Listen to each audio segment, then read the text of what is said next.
Okay, let's unpack this. Imagine this. A Russian special operations plane, one designed to be practically invisible to radar, doesn't just land somewhere. It lands right at Andrews Air Force Base, just outside Washington, D.C.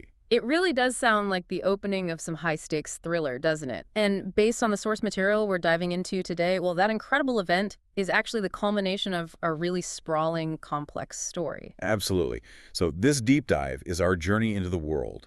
Described in these specific source documents, you can picture them as maybe excerpts from a narrative, which we're treating as our factual map for today's discussion. Right. It's a world filled with these shadow organizations running covert ops, a terrifying biological weapon, and some really intense political maneuvering playing out behind closed doors, in both the U.S. and Russia. And think of our mission here as, well, giving you the shortcut. We're going to navigate this intricate web together, pulling out the most important facts, the key players, and, the insights these sources offer. Basically helping you understand this hidden reality, or at least how it's depicted within these pages. Exactly. We're your guides.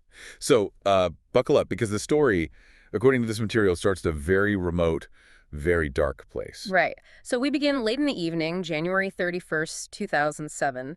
The location is El Obeid Airport in North Kordofan, Sudan. Not exactly a major international hub then.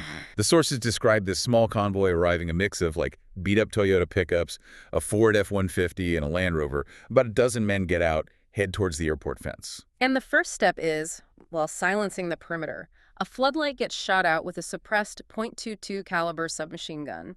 The source actually notes this gives around 80% noise reduction. They also use other suppressed weapons, a sniper rifle, an Uzi. But that detail about the .22 is interesting. For close-in, relatively quiet work, it's effective. But you can't truly silence high-powered rounds, of course. Physics still applies, right? Even in this world. Right. An interesting detail the source includes is that the team leader, he's giving orders in Hungarian. Hungarian, yeah. And they apparently had to improvise their plan right there, using sticks and tape, because their satellite photos of the airport were old. Wow, so kind of making it up as they go along. Seems like it. But despite that, the leader felt things were going well. Their objective was clear. Get an aircraft onto that field. So they moved towards the terminal, checked the runway, and then lit up the landing strip. And just like that, communication crackles on the radio in Russian. A transponder's activated, clearance requested, granted. 30 seconds later, boom, a plane appears on radar, touches down fast. But while the plane's on the ground, the team leader does something, well, pretty chilling. He sets 4 thermite grenades. These have both radio and clock fuses, sets them on communications equipment, the radar. Okay. And the source grimly notes, on the body of the tower operator. This team, they leave no trace, and apparently, no witnesses. Yeah, that detail really hammers home their ruthlessness, their efficiency too.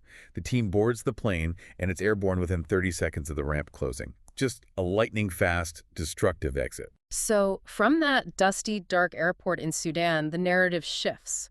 And quickly to the, polished corridors of power in Washington, D.C., President Clendenin is being briefed by his Director of National Intelligence, Montvale. And the conversation centers on this figure named Castillo and an entity known as the Office of Organizational Analysis, the OO. And right away, it's clear Castillo isn't operating under normal rules. The source mentions he had this document signed by the president that gave him just unprecedented authority. Unprecedented how? It basically ordered any government agency to provide whatever assets he requested. He was even flying around on an Air Force Gulfstream jet, apparently. Wow. So Montvale, the DNI, he must have had thoughts on this. Oh, it seems he did. He appears to have serious reservations, maybe disapproval, about Castillo's activities, his direct access. But the president, Clendenin, pushes back, insisting Castillo was just following orders. And then just poof. Castillo and the military personnel assigned to this OOA group essentially vanish. The source describes them being retired at Fort Rucker, Alabama. Yeah, with full honors, a parade, decorations. Castillo and a Chief Warrant Officer 5 named Leverett even get their 3rd Distinguished Service Medals. But this wasn't a typical retirement, was it? Not at all. It was an order. They were told to disappear from the face of the earth. Their first stop after Sudan was Europe, and then Castillo and others, including a woman named Britain, eventually made their way to Argentina. Okay, so this highly unusual, maybe even rogue group is now operating completely off the books. Where did they even get the money for something like this? The source gives us some background on the OOA and its funding. It does, and according to the material, the OOA's initial funding came from a rather murky source, $16 million in bearer bonds. Bearer bonds, okay. Castillo apparently took these bonds from a Dr. Jean-Paul Lorimer down in Uruguay. Lorimer, we learn, was killed there by mercenaries. He was reportedly some kind of bagman tied to the Iraqi oil for food scam. So the seed money for this secret organization literally came from the proceeds of international corruption. Right. And the source adds that a previous president sort of gave the impression that using these specific bonds for OOA funding would somehow serve justice. It definitely gives the OOA's origin story a rather gray morality, doesn't it? It certainly does. So let's put some faces to this group. The OOA, sometimes called the Outlaws in the sources, right? Who are these people? They're a truly unique collection of talent based on the descriptions. You've got Sandra Britton. She's a philologist, background in languages. Her husband, John Britton, is ex-Secret Service and Philadelphia PD. Okay. There's Muntz, who was apparently wounded in that Uruguay operation involving Lorimer. Del Champs, he's ex-CIA, using this cover story about selling air conditioners. Right, classic. And then two really key figures, especially from the Russian side, who become central later on. Svetlana, often called Sweaty, described as tall, striking. She's a Russian defector, formerly a podpolkovnik in the SVR. That's Russia's foreign intelligence, like a lieutenant colonel. Exactly. And Dmitry, known as Tom Barlow, another Russian defector who reportedly has personal connections to both Putin and a figure named Sirinov. So defectors are involved. Who else? Pilots. Tech guys. Yep. Sparkman is the ex-USAF pilot, handles their air support. Aloysius Casey is introduced as an MIT PhD. He's the tech brains, expert in comms, gadgets, runs their lab out in Las Vegas. A Vegas lab. Nice. Jack Davidson, an Army Sergeant Major. Colin Leverett, known as Uncle Remus. He's that CW05, Chief Warrant Officer 5 in Delta Force. Described as a legendary figure in Special Ops, he's actually the one who previously got someone named Hamilton out of the Congo. Okay, that name Hamilton rings a bell. We'll come back to him. Anyone else? And Charlie Hu, another MIT PhD, an architect involved in setting up Casey's specialized labs. What's really striking about this group, as described, is their intense loyalty. To Castillo. To Castillo and to each other. They're bound by this shared experience of having fallen off the face of the earth together. It's a formidable team then, operating completely outside the system. And while they're busy disappearing, you mentioned Hamilton. A new, terrifying threat emerges, right? Directly linked back to that Congo connection. That's right. The source shifts focus to Fort Detrick being abruptly shut down.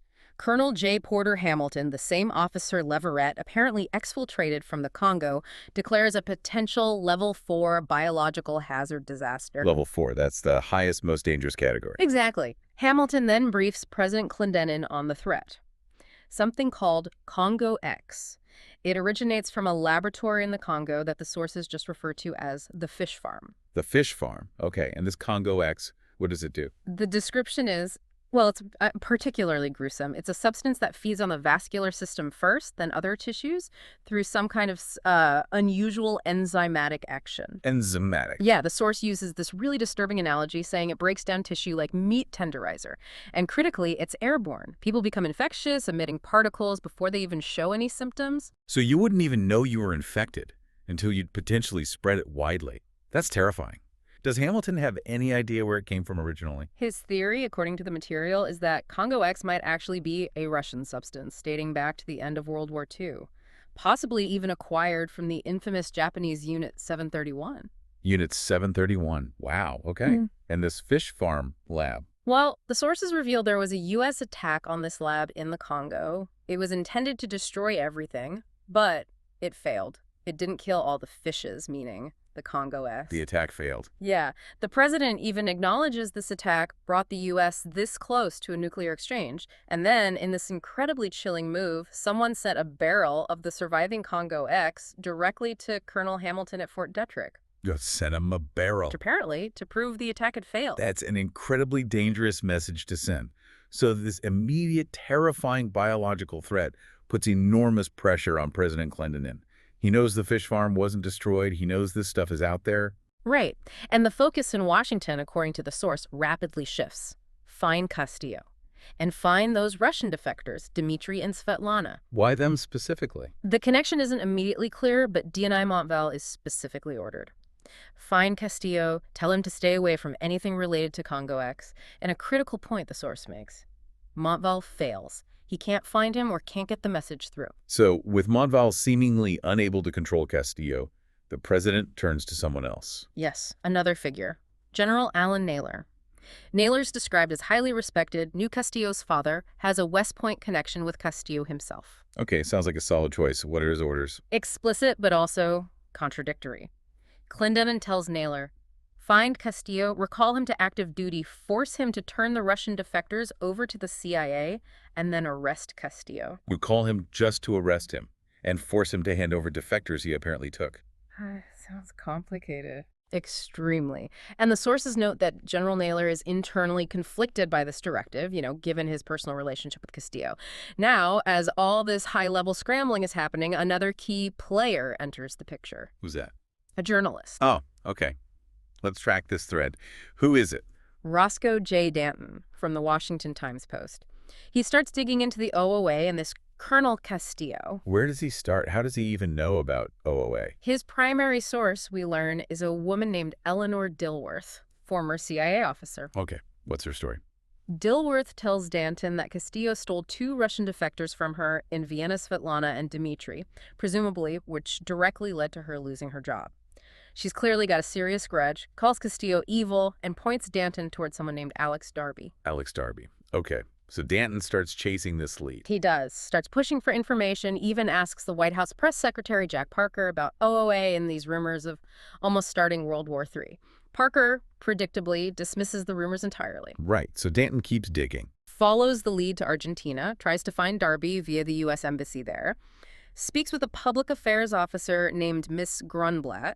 He's definitely following the breadcrumbs Dilworth left him. And does this digging lead anywhere? Does the story get out? It does, eventually breaking into the public domain. The source mentions an article by another journalist, C. Harry Whelan. It's based on Dilworth's information. And what does Whelan's article say? It confirms the OOA's existence, describes it as super secret, possibly illegal, answering only to the president, and it details Castillo's theft of the defectors from the CIA Vienna station chief, explicitly naming Dilworth in the sources. How does the president react to that? Clendenin's reaction is strong. He's furious about the article. Wants to, and I quote from the source, shut this Dilworth brought up. Charming. Okay, so the story's out there. Meanwhile, what about the official hunt for Darby and the Russians? Well, back on that track, DNI Montvale gets a lead from Alex Darby's wife, Julia. She suggests Alex might be in Ushuaia, Argentina, possibly with a young woman. Ushuaia, way down south. A good place to disappear. Maybe. But the source adds this subtle note that Julia might be intentionally misleading Montvale. It says she was hoping Charles M. Montvale does believe it. Still, Montvale sends CIA officers down to Ushuaia anyway. Okay. And while the CIA is chasing leads in Argentina, what's happening back in the U.S.? The pressure is definitely increasing stateside. The Assistant Secretary of DHS, Mason Andrews, along with Secret Service agents, attempts to enter Julia Darby's house in Alexandria, Virginia. Why? Are they looking for Alex? Or the Russians? It seems likely, yeah, but they get stopped cold by David W. Young, Jr., who the source refers to as Two-Gun Young. Two-Gun Young, serious. Apparently. He shows up acting as Julia's attorney and demands a search warrant, blocking their entry. Okay, so a lawyer stops him.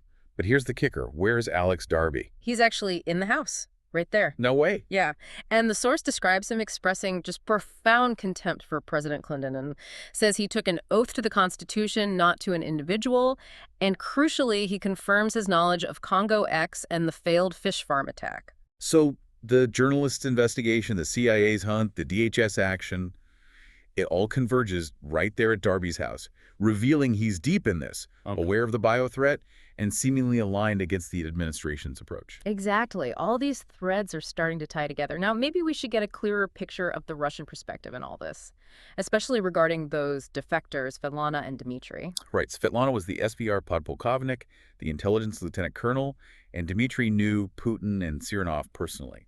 That's what the source indicates. And we learn they were actually scheduled to defect via the CIA in Vienna. Their cover was some conference about a Peter I statue. But Castillo grabbed them instead. Right. He intercepted them, pulled them away from the official CIA channel before they could make contact. That must have caused waves back in Russia. Huge waves. SVR General Sironov is particularly keen to get them back. The source describes Sergei Murov, he's a Russian diplomat, but also intelligence discussing the defection with that journalist, Harry Whelan. Murov, okay. What does he say? Murov indicates Sironov was deeply humiliated by losing the defectors. Apparently, Sironov believed the CIA station chief, Dilworth, when she claimed they weren't there, based on some past relationship where they supposedly didn't lie to each other. So Sironov felt personally betrayed or outplayed. What about Putin? The source also notes that Vladimir Putin himself personally wants the defectors back, possibly for reasons of loyalty, it suggests. And another detail. A Russian businessman connected to Castillo's group, named Pezner, was also getting pressured by Sironov about their whereabouts. So intense pressure from the Russian side to get Svetlana and Dmitry back. Definitely. And then there's the seemingly small but significant detail mentioned. A message arrives via Castillo's secure network. It's from Alex Mann, apparently Darby's contact, concerning a Colonel Solometin. This communication seems to be the trigger. The trigger for what? For the next major phase described in the source, what looks like a counteroffensive mounted by Castillo's group. Okay, so following that message from Alex Mann, things start moving fast. Very fast. Something extraordinary happens. A Russian Tupolev Tu-934A aircraft arrives at a clandestine airfield. A Russian military plane. Where? The source implies it's likely somewhere in Mexico, maybe Venezuela, at a location potentially nicknamed Drug Cartel International. Drug Cartel International, Okay. okay. And this plane, this Tu-934A, what's special about it? The description is fascinating. It's a Russian special operations aircraft, described as being practically invisible to radar, capable of flying anywhere in the world with refueling, and able to land on a runway as short as a football field. Wow, so a serious piece of covert hardware. What does it deliver? At this airfield, 2 blue plastic barrels are offloaded. They look like beer kegs, apparently. These are later confirmed in the sources. They contain Congo-X. The bioweapon, delivered by a Russian stealth plane to a hidden airfield, possibly in Mexico. Exactly. And the surveillance cameras at the airfield capture this entire event. Castillo makes a calculated decision here. He sends these tapes to Casey, his tech guy in Alexandria, not directly to the CIA. Why not the CIA? It seems it's to protect the connection to the airfield. Maybe it's controlled by their ally Pevsner or some other contact they need to keep secret from Langley. Okay, so the bioweapon has arrived, delivered covertly, and it's now effectively in Castillo's hands. His group doesn't just sit on it, right? They launch their own operation. That's right. They immediately begin capturing U.S. officials. And U.S. officials like who? Deputy DCI Frank Lamel, he's darted and captured by D'Alessandro, one of Castillo's team, and others, just as Lamel arrives for a meeting with the General McNabb. The source even calls the dart weapon a CIA wonder gun. Using the agency's own tech against them, maybe? Who else did they grab? In a major twist, General Alan Naylor, the very man President Clendon ordered to find and arrest Castillo, he's also captured, along with a Colonel Brewer and Major Alan Naylor, Jr. So the hunter becomes a captive. Any other details about Naylor's capture? Yes, an intriguing one. General Naylor gives his parole to D'Alessandro. The source describes this as a rare, old-fashioned term. It implies some kind of bond or understanding based on honor, even between captor and captive. Huh. Okay, so now Castillo's group has their captives, senior U.S. intelligence and military officers, plus the Russian defectors. The journalist Danton seems to have gotten swept up too, and the Congo-X barrels. What happens next? They embark on this really complex journey, as described in the sources. Where do they go? How do they travel with all these people in barrels? It involves a Mexican federal police helicopter ride to Cozumel, and then, remarkably, they get aboard a U.S. Navy ship, the USS Baton. They get onto a U.S. Navy warship. How? There's interaction with U.S. Navy personnel and, interestingly, Night Stalker pilots from the 160th SOR, that's Elite Special Operations Aviation. They seem to know Castillo. There are comments like, he stole another one, meaning the helicopter, this time from the Mexican police. So Castillo still has connections and respect within certain parts of the military, even operating like this? It appears so. Colonel Kingsolving, who has that West Point connection with Castillo, is present on the ship. And during this transit, Svetlana explicitly identifies herself to the Navy chief, says she's a former SVR podpolkovnik, clarifying her identity and rank. Okay. And what about flying? Does Castillo pilot anything himself?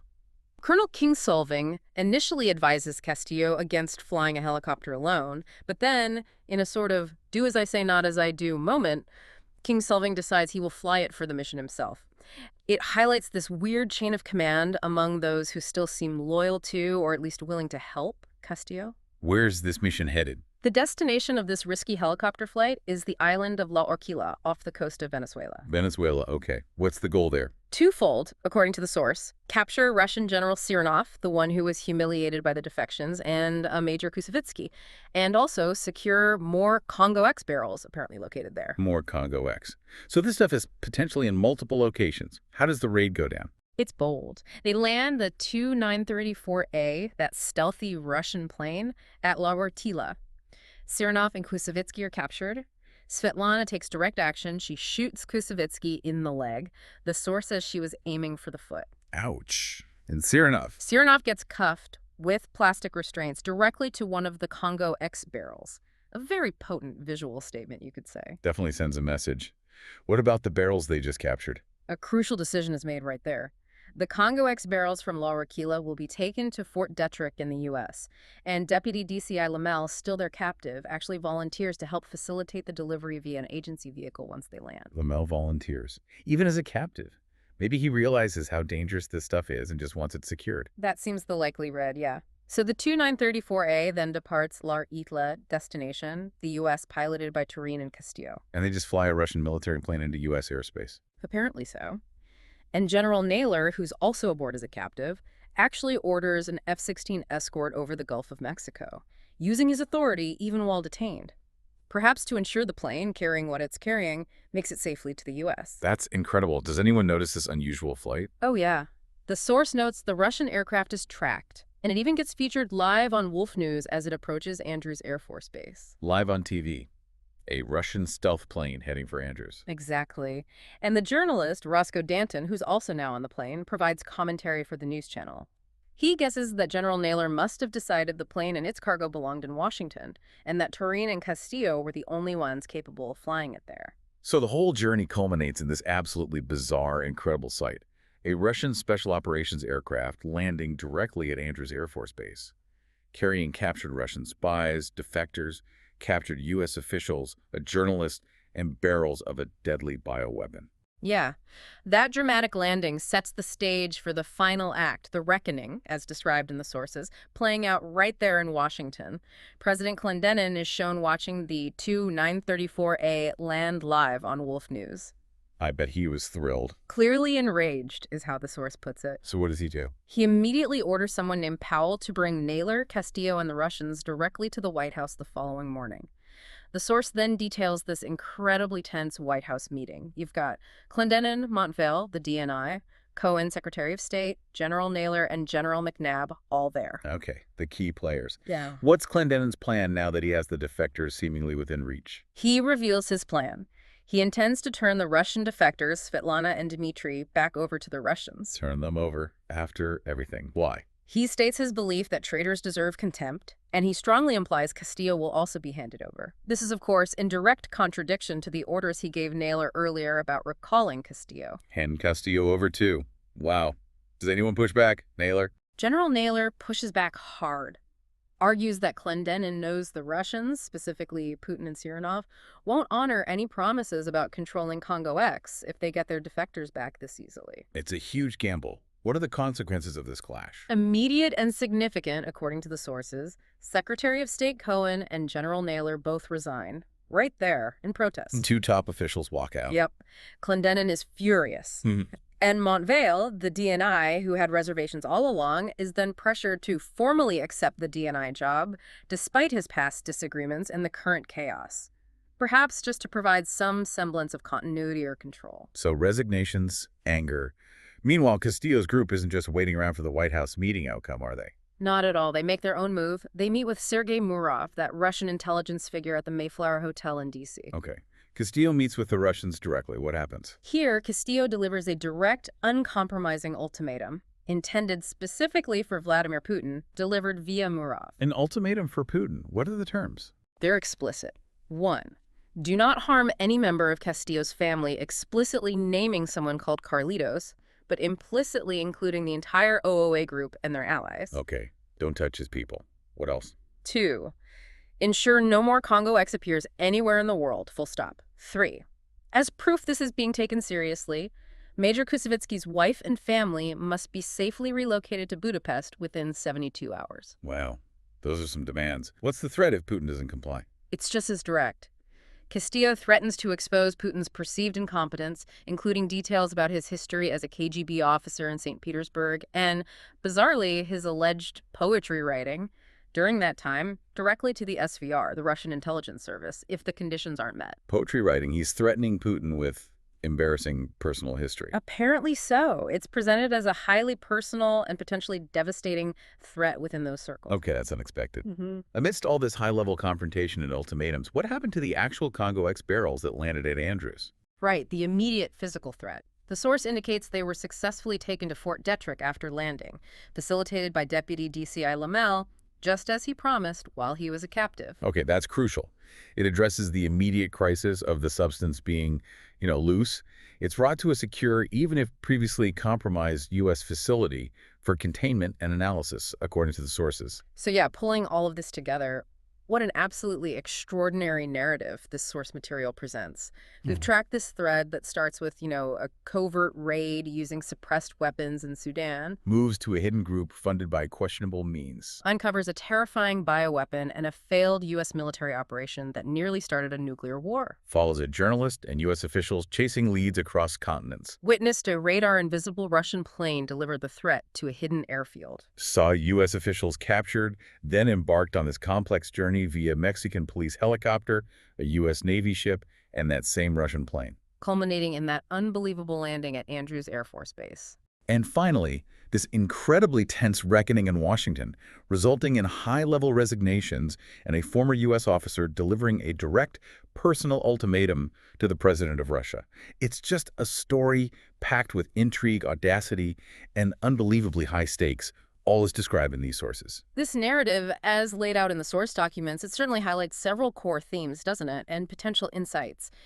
It shows the possible existence of these highly capable, unconventional shadow groups operating with authority that seems, well, deliberately ambiguous. Yeah, whose orders are they really following? Exactly. It underscores the immense geopolitical risks posed by dangerous biological weapons and the lengths different powers might go to control them or perhaps exploit them. And it paints this picture of the really complex interplay of duty, personal loyalty, conviction, even gray area morality, right? When individuals believe the official systems are failing or compromised. Absolutely. It suggests that major global events, at least as portrayed here, can unfold in these surprising, almost unbelievable ways behind the scenes, driven by figures operating far outside the public eye or any traditional structures. It really does.